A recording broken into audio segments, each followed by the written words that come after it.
ከወራት በኋላ ከሄድኩበት ፊልድ ስመለስ እህቴ ሶፋ ላይ ኩርምት ብላ ያለቀሰች ጠበቀችኝ።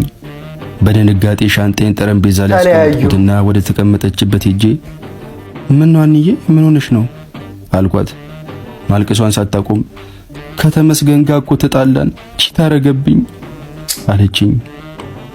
እንቧን እየጠረኩላት አይዞሽ በቃ አንዬ እኔ እኮ ከመጀመሪያውም ነገርሽ ነበር አንቺ ነሽ አልሰማ ያልሽኝ። ያለፈው አልፏል ለወደፊቱ ትምህርት ይሆንሻል በያቅፌ ካረጋጋት በኋላ ንቅሳቱ እንዴት ይሆናል? እሺ ግን ታዲያ የንቅሳቱን ነገር እንዴት ልታረጊው ነው አልኳት።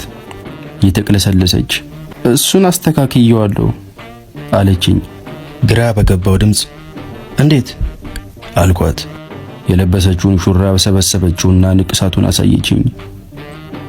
ተመስገን አምላኬ ይላል።